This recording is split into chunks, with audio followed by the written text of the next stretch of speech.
morning, engineers. This is our third STEM Kit tutorial video. In this video, we will be demonstrating how to make what we like to call mass in motion. Let's get started. So what you're going to do is you're going to take 2 popsicle sticks. It doesn't matter what color or anything like that. Just 2 popsicle sticks from your kit. You're going to put the rubber band around both of them and double loop it. Once you've done that, you're going to want to put your third popsicle stick in the middle, in between the popsicle sticks and the rubber bands.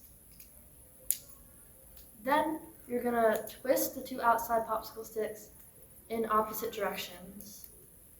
And once you've done that, it should look something like this.